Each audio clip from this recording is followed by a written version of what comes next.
If you are wondering why you are not fulfilling your potential, what makes a pro or a predator player excel, and what you can do about it right now, you are in the right spot, as today we're going to go over what it takes and what you will need to do to not only become a decent Apex Legends player, but a great one that can compete at any level. And one of the biggest things that does separate a casual from a pro player or a veteran player is understanding that you're not always going to get the best loadout, attachments, armor, and you're going to have to make the most with little to nothing. You need to be able to master all the basics of the game, and this means every single weapon, from the P2020 to the charge rifle to the longbow to the sentinel, all the way up to the R301 and flatline assault rifles. A huge thing that you can do is to be practicing in range with what you want to use for that day, and it's recommended that you do not practice with every gun in the range all at once, but rather you should be practicing with the guns that you want to use on that day. So this could be something like 2 to 3 assault rifles, maybe 1 SMG, and say you do want to practice your shotgun flicking. You do not want to go in there, practice with every weapon, and then hop into the game. This doesn't really build any consistency. Get good with a couple guns and then move on. And beyond this, you do want to have at minimum an understanding of every Legend's abilities and their capabilities. This means you need to understand what that crypto is going to do, what a Watson's going to do, and what a Rampart's going to do.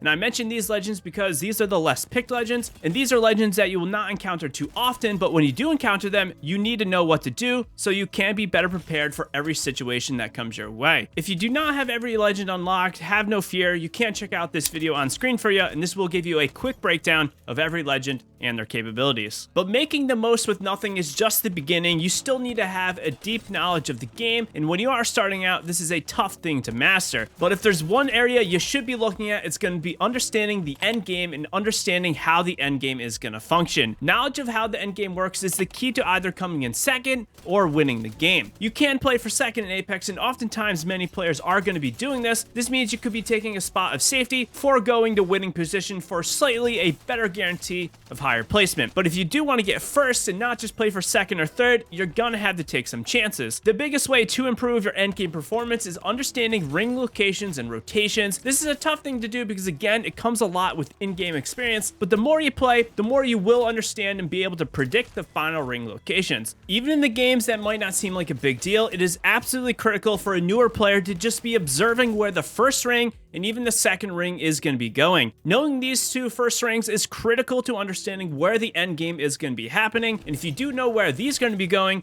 it's going to make a massive difference in your end game. If you can have a general idea of how the game is going to be ending, you will be able to get that advantageous positioning, you will be able to get height, or you can make very aggressive plays because you know you are going to be in the spot to get the win in that game. The big thing is to not be playing too safe and make sure you're playing every single game with the intention of learning. And having this end game knowledge is not only going to be advantageous just to win the game, it's going to be advantageous for you to be able to min-max in your fights. In-fight positioning, utilizing cover as often as possible to minimize incoming damage is the #1 way to just win more gunfights and end up winning more games. You never want to be caught on a rotation by being stuck out in the open. I cannot emphasize enough the ability to just take less damage by understanding your in-game character or legend's actual location in relation to everyone around. As a player, if you can visualize sight lines, think of these as green and red lines, green meaning safety, red meaning danger. This is a great way to try and trigger yourself safety spots while you can also understand where spots of danger are going to be coming from. And the biggest thing that I find newer players and pro players are simply just doing differently is just re-peeking or peeking too often from the same side when you are already weak. Peeking when you are already weak and taking flesh damage or getting cracked just incentivizes any decent player to make a push on you and absolutely just have things start to snowball out of control. Do not peek from the same side if you can help it, and wait to be a little healthier before you do re-challenge your opponent.